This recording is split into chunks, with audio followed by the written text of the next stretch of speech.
ગુજરાત એટીએસે આંતરરાષ્ટ્રીય સ્તરે નશાકારક દવાઓની હેરાફેરી કરતા મોટા નેટવર્કનો પર્દાફાશ કર્યો છે।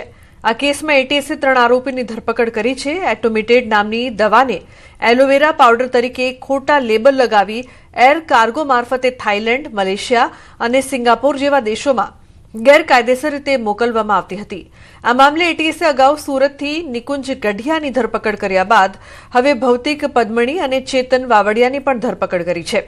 તપાસમાં બહાર આવ્યું છે કે આરોપીઓ અલગ અલગ ફર્મના નામે દવાની ખરીદી કરીને ખોટા બિલ અને કસ્ટમ ક્લિયરન્સ દસ્તાવેજો બનાવી દવાને વિદેશમાં પ્રતિ કિલો $4000 વેચતા હતા। હાલ એટીએસે આરોપીઓના દસ્તાવેજો અને સ્ટોક રજિસ્ટર કબજે કરી સમગ્ર નેટવર્ક સુધી પહોંચવા તપાસ હાથ ધરી છે। जिसमें फर्स्ट हमने निकुंज करके एक आदमी को अरेस्ट किया गया था।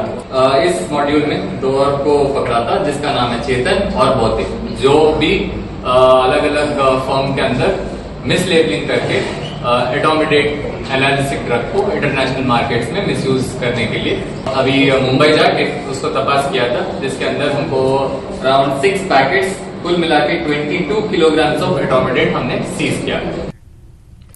अन्य महत्वपूर्ण समाचार साबरकांठाथी हिम्मतनगर नगरपालिकाए हाईवे साइडना दबाण दूर कर्या छे। तो सर्विस रोड नजीकना बांधकामने दूर करीने सर्विस रोड वधु पહોળો કરવા માટે આ કામગીરી કરાઈ છે। મોતીપુરા વિસ્તારમાં નગરપાલિકાએ દબાણ દૂર કરવાની કામગીરી કરી છે। 12 મીટર પહોળા સર્વિસ રોડની જગ્યા ફરીથી ખુલ્લી કરવાની કામગીરી કરી છે। આ સર્વિસ રોડ હવે પહોળો થતા ટ્રાફિકની સમસ્યાથી પણ લોકોને છુટકારો મળશે। आरसीसी सर्विस रोड हवे 7.5 मीटरथी वधीने 10.75 मीटर पહોળો कराशे, जेथी हिम्मतनगर शहेरनुं मोतीपुरा जंक्शन वधु विशाळ तो थशे ज, पण साथे